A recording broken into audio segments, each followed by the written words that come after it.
going on, you guys? It's your boy Alex West Collects here, bringing you the most in-depth action figure reviews here on YouTube. And today we have another vintage unboxing for you guys. We have the Jakks TNA Wrestling Deluxe Impact Series 1 and Series 6 Sting. I've always wanted to own these two figures at the same time for one particular reason. If you guys can notice, I've always wanted to see these figures with a head swap. And, you know, with Sting retiring recently from AEW, I kind of went down like a memory lane thinking like, what other Sting figures can I add to my collection that I don't have? So I was a huge supporter of the TNA line. I got into collecting at the very end at the Jakks, WWE run with the classic superstars. I really just missed it, right? But I was going back and grabbing a lot of those figures. And when I had, really acquired a bunch of them, there really were no other Jakks products to buy. Mattel had the license by then. I was kind of hesitant to jump on the Mattel bandwagon because I thought those figures originally looked a little cartoony, to be honest with you guys.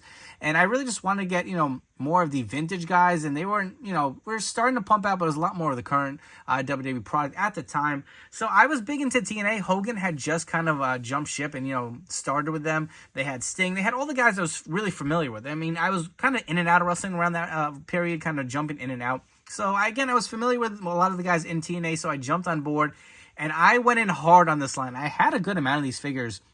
I want to say about Series 5 is where I kind of dropped out and just said, screw it, man. I'm going to go on the Mattel train, I had gotten the Defining Moments Macho Man from WrestleMania 7. I had gotten Defining Moments Rock as well as the Legends Rock. And that really was it for me. I just kind of switched and went full on Mattel and got rid of a lot of my Jakks stuff. So I never quite made it to get to this point. I remember when this figure came out, I was like, well, why the hell would they give him red face paint, man? Like, he's got the traditional Sting singlet that you'd want. Why didn't they give him the white face paint? But, I never really thought it was a priority to go and track them down and kind of do that head swap to see how they look. So I was just looking on eBay and I had seen this figure. Like, oh man, I forgot about this. Because with the Jazzers Supreme Sting coming out, I was like, man, I would love to have more singlet Sting. So I have a Mattel version, obviously more of a current look. I have a custom I put together for his WCW. So I thought, you know what, this would be kind of fun to do another vintage unboxing for you guys. And I can finally accomplish the head swap and see how they look. Because obviously, he's got the red singlet here. He's got the white singlet here. Let's swap those heads and see how they look, even though they may not be 100% accurate to like his WCW look. But look at it at the package. I know Series 1, you can see this is like taped and like stapled. The bubbles would peel off so easily, man. And these, I think, retail for $9.99. I remember trying to track down the Deluxe Impact 2 Hulk Hogan. And I went to Toys R Us every day, I kid you not, for like maybe 3 weeks. And at that time, I don't know why I didn't just order it from Ringside Collectibles. They were so cheap. But I went to Toys over and over again, and they finally hit. I remember walking there and seeing Hogan on show. I was like, oh my God. And then I saw Sting. So I'm buying Sting and Hogan, and that was the end of it. But you can see, again, the packaging isn't the best on either of these, but I'm going to open them anyway. You can see how big these figures were. Scale-wise, they are pretty big. I know a lot of people are saying the head scans were also a little oversized balloon heads. We've heard that term quite a bit, but you know what? I still think these figures really do hold up. I feel like the scans on these figures are pretty spot on. But you can see the difference between the TNA Wrestling and the Impact Wrestling packaging, more of the red versus the black. You can see the images of Sting here, Series 1 as well as Series 6 with the Sting nameplate here at the bottom. Let's flip onto the back. Look at the figures, man. I had pretty much all of these figures at one point. I know I had Jarrett. I didn't have Suicide. I definitely had Kurt Angle. Remember, oh man, I forgot. It's real. Remember when he used to say that? Oh, Jesus. Totally forgot, man. This has just been so long ago. You can see Samoa Joe, AJ Styles. This was another great figure. And on Series 6, you have Kurt Angle, Frankie Kazarian, Madison Rayne, and Sting. So great-looking figures here. I know, again, not some of people's favorites, but Sting's retirement, I felt this was a good time to bring these back and do a video, guys. So let's get them out of the packaging and see what they're all about. So up first, we're taking a look at the Series 1 Sting in the red and black singlet with the white face paint. You can see these figures, again, they did retail at $9.99, so he does not come with any accessories. He doesn't even come with a baseball bat, and even if he did, he doesn't have a hand to hold the baseball bat. That's something I'm going to have to figure out if I can find another Jakks figure, swap the hand, and give him a bat. I didn't actually think that one through. But let's get a close-up of this figure. I feel like the head is a great likeness to Sting. I really do like how it looks. Love the hair. Again, before his hair kind of got a little funky. Do have a little bit of some paint splotchage here, but we could probably fix that. Not too bad. But I do like the sculpting of the hair here. You can see, obviously, the arms are a little bigger for the Jakks. They were more of a larger-than-life character. Same with the chest. But you can see the red scorpions on the figure on the side of his trunks. His tights. Let's zoom in and get a better close-up Looks really good. Has the red kind of on the front here. You got the scorpions going down the side. You have the red on the knee pads. He also does have the scorpions on the boots. That is pretty nice. There were no peg holes on here. You can see 2010 TNA Wrestling. My lord, where did the time go with these figures just so long ago? Take a look at the back end. You can see the design of the scorpions here as well. But all in all, it is a pretty good figure for its time. Again, you're talking 2010, 14 years ago. I know the head sculpt looks a little big, but I really do like how this figure looks. If you guys want to do a quick articulation, the head does fully rotate.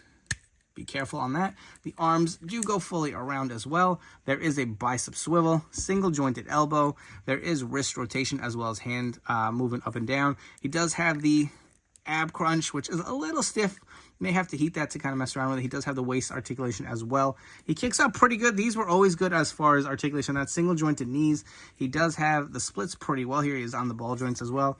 Kicks back about that much. There is a thigh kind of cut here, and there is no boot rotation. I thought there was. The feet do hinge up and down. There is a little bit of a rotation side to side as well. So decent articulation for a figure that's this old. Next up, we have the Deluxe Impact Series 6 Sting, and it is pretty much a straight repaint of the Series 1.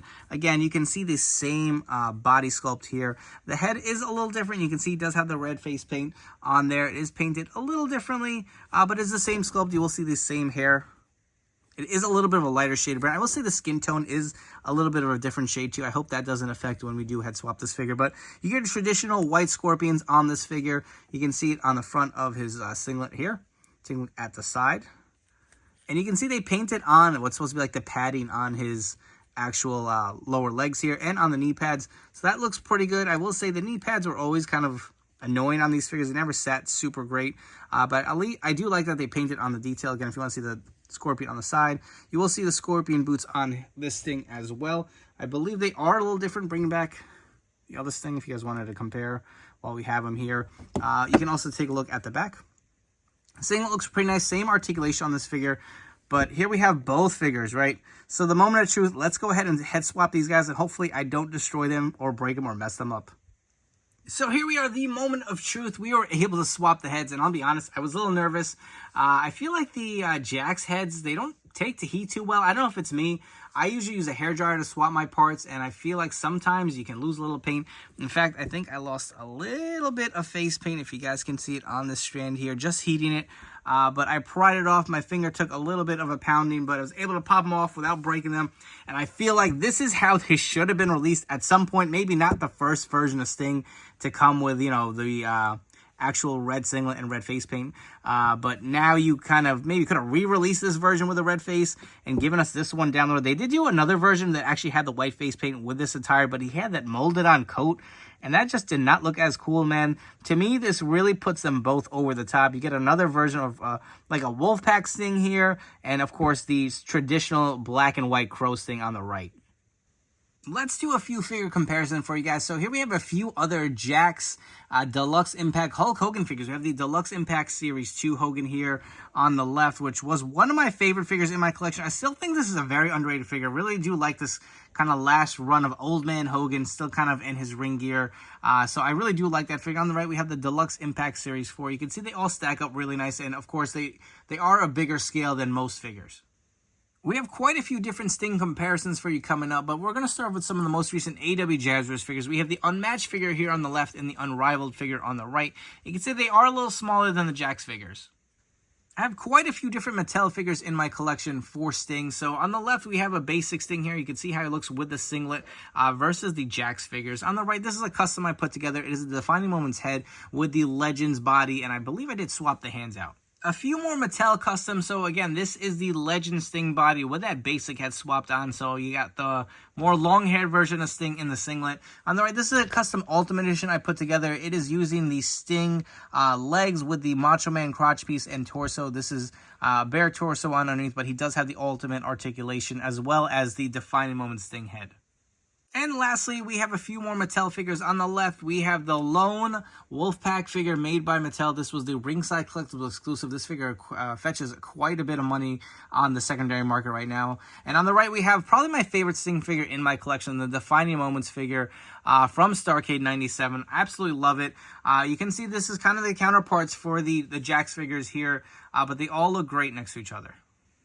It was a little hard to group all these guys in together, but here they are, and we're going to wrap it up here. If you guys have enjoyed this video review, please make sure to like, comment, and subscribe. Let me know what you think of these Jakks figures. Do you have them in your collection? Do you think these were worth the pickup to do this fix-up? So we have all of my Crow Sting figures here. I'm super excited for the AW Jazz Supreme Sting to come out. I would love to see Sting sign a Legends deal, or we can get an Ultimate version, but I feel like these figures do look pretty good for the head swaps. They really do pair nicely through the evolution of Sting. We have somewhat of a Wolfpack fix up here. I know the hair sculpt and the head is obviously not accurate to the time frame. Sting did have the longer hair when he was with Wolfpack, but I did throw on a Mattel kind of a plastic shirt here. I had an extra. I've added, I believe this is from Threadhead, to really give the Wolfpack Sting a better look. I took an Undertaker Mattel trench coat to finish the look here. Unfortunately, they don't have any open hands for him to hold a bat. That's something I'm going to have to figure out. Maybe I could find some other cheap Jakks figures on eBay just to pop the hands off and really complete the look. But I'm happy how this fix-up came out. Let me know what you guys think. Do you guys like the look of this figure? Do you like the Jakks line for the TNA Impact Deluxe figures? But anyways, I hope you guys have enjoyed this video review. Thank you so much for tuning in and your continued support. But before you go, don't forget to follow me on Instagram and TikTok at AlexWestCollects. I will catch you all on the next video review.